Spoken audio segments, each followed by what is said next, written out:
Halo teman-teman, apa kabar? Semoga senantiasa sehat ya. Kalian mengikuti berita nggak ya? Baru-baru ini terjadi banjir rob di Semarang, Tanjung Mas ya. Itu dekat-dekat pelabuhan. Jadi di sana itu sangat banyak industri. Itu terjadi pada tanggal 24 Mei 2022. Nah, apa itu banjir rob?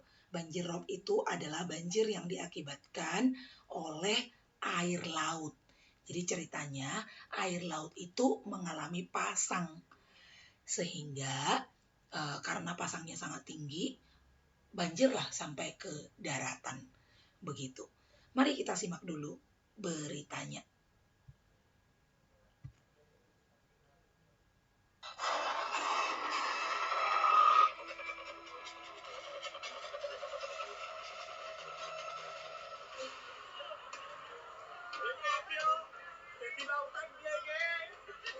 Senin pukul 3 sore, para pekerja di kawasan Tanjung Mas Semarang dikejutkan dengan datangnya air dari arah laut secara deras. Kiriman banjir dari arah laut atau banjirop ini datang secara tiba-tiba. Para pekerja pun diizinkan untuk pulang lebih awal karena khawatir banjir akan semakin tinggi. Di ujung Kalimantan katanya jebol. Terus airnya meluap ke daerah dari pagi disuruh pulang semua, takutnya airnya masuk ke dalam baru mengalirnya deras banget. Nah, sudah berapa lama Pak sering mengalami rob seperti ini? Kalau rob segini baru ini sekali doang sih. Soalnya dulu pernah rob tapi nggak pernah tinggi segini. Biasanya di parah ya Pak? Iya, paling parah.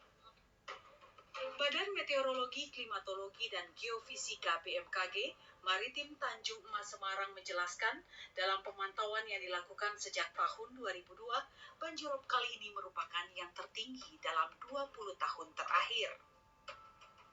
Kami sudah mengamati pasang surut ini sejak tahun 2002, jadi sudah 20 tahun kami mengamati kondisi yang kita amati, dan memang tanggal 23 Mei itu tercatat pasang tertinggi setinggi 210 cm. Itu merupakan pasang tertinggi sejak 20 tahun kami mengamati pasang itu, dan kemarin sudah limpah kemana-mana. Banjirop, khususnya yang melanda wilayah utara kota Semarang, selain akibat dari gelombang tinggi, juga akibat adanya tanggul yang jebol. Penyebab paling dominan ya karena pasang rob yang tinggi. BMKG juga sudah memprediksi seperti itu. Tapi ada satu titik yang di daerah dekat kawasan industri di Lami Citra itu, di pelabuhan, yang informasinya tanggulnya jebol. Nanti kami minta teman-teman KPU-an, termasuk kita udah koordinasi dengan Satke BPWS untuk bisa cek lokasi. Kalau memang airnya sudah rob, untuk bisa segera diselesaikan penguatan tanggul tersebut.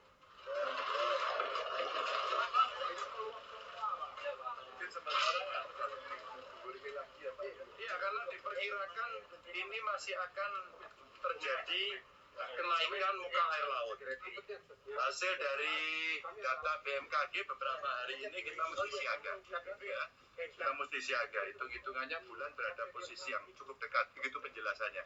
Maka terjadi air yang pasangnya relatif tinggi, dan memang kemarin mengejutkan gitu ya. Itu tiba-tiba dan cukup tinggi. Akibat banjirop. Oke, seperti itu beritanya. Ya, kamu sudah simak kan? Nah, kenapa sih ini terjadi? Kok bisa? Kok bisa ada pasang gitu? Tadi Pak Ginanjar mengatakan bahwa ini banjir terjadi karena pasang. Kemudian pasang itu sangat tinggi.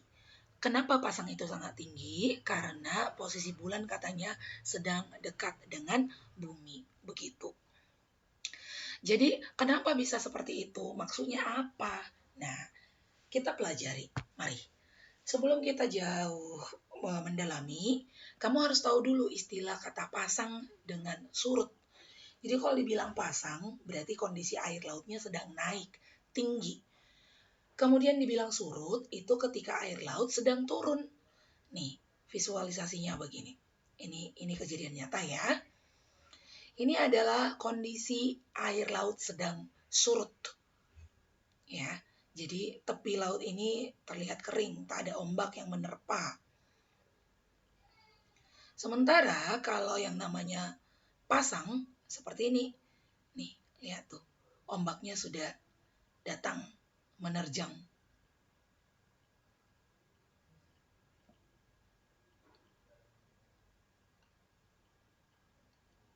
Ini dia, menghantam sampai ke daratan. Jadi ini yang terjadi di Semarang itu. Tapi kenapa kok ada pasang? Kok tiba-tiba kadang air laut itu sangat tinggi sampai kena ke daratan, tapi di waktu lain kok bisa sangat turun, begitu. Nah, ini semua terjadi karena gravitasi. Iya, gaya gravitasi. Kamu tentunya tahu dong, gaya gravitasi itu apa? Yaitu gaya tarik. Bahwa semua yang ada di alam semesta bisa bekerja, bisa ada, terjadi. Itu semua karena adanya gaya gravitasi. Nah, gaya gravitasi yang kita maksud adalah milik bumi, bulan, dan nanti ikut ke matahari. Tapi kita lebih konsentrasi ke bulan dan bulan dan bumi. Ini adalah bumi kita yang sangat banyak airnya. Kita ubah ke dalam bentuk diagram supaya lebih gampang diamati. Yang biru ini adalah lautan. Oke. Nah, di satu sisi ada bulan yang ukurannya lebih kecil yang nanti dia mengorbit ke bumi. Masing-masing dari mereka ini punya gaya tarik, ya.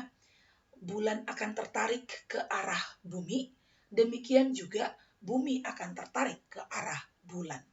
Itu karena gaya gravitasi tadi.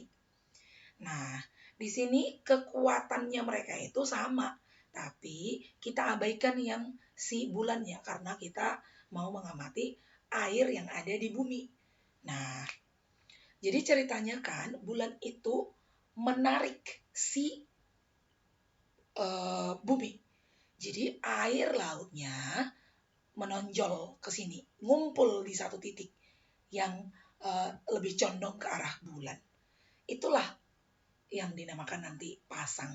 Jadi pasang itu terjadi karena airnya itu tertarik ke arah bulan. Begitu. Nah, tapi masalahnya kan di dalam satu hari itu terjadi 2 kali pasang, ya kan? Kadang dia malam, kadang dia pagi gitu, siang. Nah, kenapa bisa 2 kali? Coba amati. Kita bagi bumi kita itu ke dalam 3 section, ya. Yang pertama itu yang paling dekat dengan bulan. Ini bagian A. Kemudian bagian B itu bola bumi kita, ya. Lalu bagian C adalah air laut yang paling jauh dari si bulan. Nah, ketiga titik ini sama-sama ditarik atau tertarik oleh bulan, ke arah bulan dia perginya. Tapi karena posisinya tadi akan lebih dekat dengan si bulan, makanya dia lebih tertarik jauh.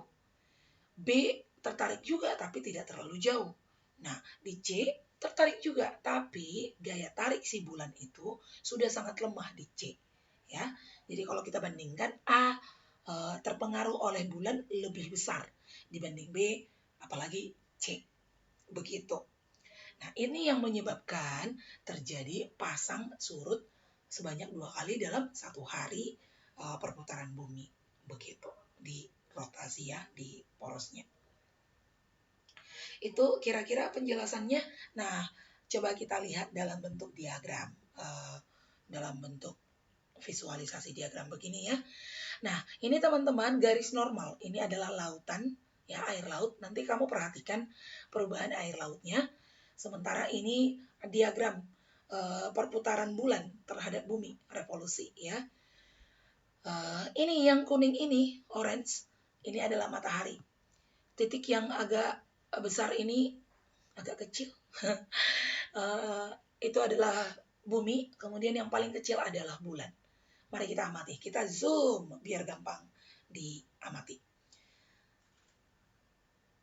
Oke, kita perbesar. Panah yang oranye itu menyatakan posisi matahari ya, teman-teman. Nah, ini dia. Kamu perhatikan air lautmu di sini naik turunnya tidak terlalu tinggi, melebihi garis normal ini kan. Tapi semakin hari semakin dia bertambah. Perhatikan nanti ketika bulannya sudah berada di posisi ini. Semakin tinggi dia naiknya, melewati garis normal.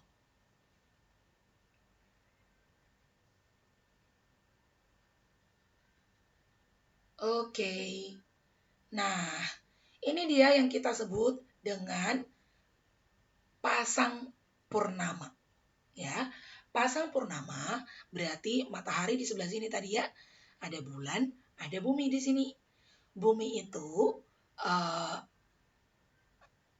melihat bulan yang gelap. Jadi ini disebut namanya bulan mati. Ya. Nah, ketika terjadi bulan mati, maka pasangnya itu sangat tinggi. Air lautnya sangat tinggi naiknya. Dan ketika turun sangat rendah menjauhi garis normal titik-titik ini. Oke, ini tadi kondisinya adalah pasang purnama. Tapi coba kita lihat ketika bulan nanti sudah berevolusi sampai di titik ini. Perhatikan air lautmu. Ya.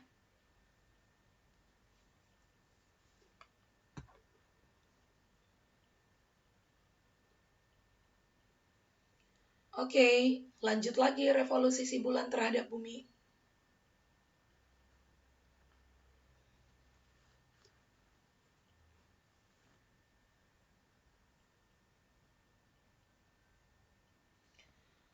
Oke, kita percepat. Nah, coba perhatikan. Sudah semakin dekat ke titik yang kuning ini, makin dia lambat. Lihat, airnya naiknya tidak terlalu tinggi lagi. Turunnya pun tidak terlalu rendah. Jadi jaraknya tidak jauh dari garis normal. Ini ketika bulan berada pada fase kuartil 1. Ya. Inilah yang disebut namanya dengan pasang perbani. Ingat tadi pasang perbani, bulannya di sini, buminya di sini, mataharinya di sini. Kalau kita tarik garis, ya, ini membentuk sudut. Sudutnya itu adalah 90 derajat. Ingat tadi air lautnya tidak terlalu tinggi dan tidak terlalu rendah ketika mengalami pasang surut. Bulan lanjut lagi berevolusi. Kita percepat.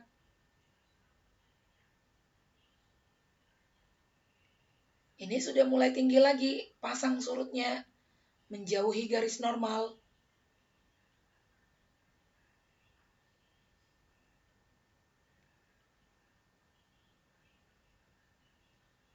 Oke, ini dia. Jadi sama posisinya ya, di sini dengan di sini tadi. Ini sedang terjadi bulan purnama. Ya. Jadi bagian yang terang tampak dari bumi. Ketika itu terjadilah pasang yang sangat tinggi. Pasang purnama berarti air lautnya naik setinggi-tingginya. Dan turun serendah-rendahnya. Itulah yang terjadi di Semarang. Begitu. Oke, kita lanjutkan. Jadi gerakan air lautnya ini sangat ekstrim ya.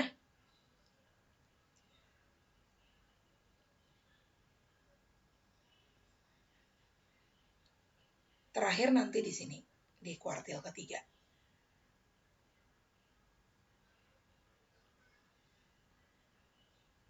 Nah, ini juga kembali dia rendah.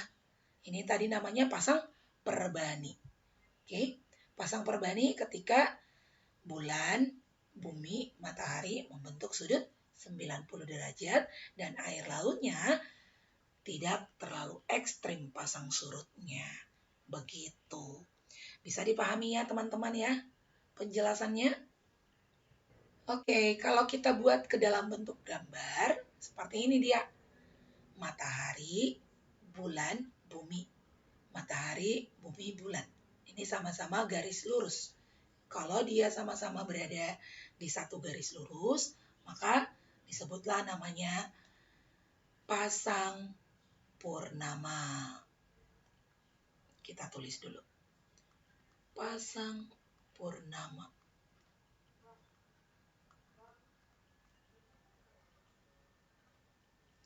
Kalau ini tadi matahari, bumi, bulan membentuk sudut 90 derajat. Ini namanya pasang perbani. Sudah dipahami ya teman-teman ya? Nah, coba cek dulu apakah kamu sudah benar-benar paham penjelasannya itu. Buktikan dengan menjawab 2 pertanyaan ini. Tulis jawabanmu di kolom komentar, nanti akan kita cek apakah sudah sesuai apa belum. Oke, sekian pelajaran kita hari ini. Sampai jumpa di pertemuan berikutnya. Terima kasih. Bye-bye.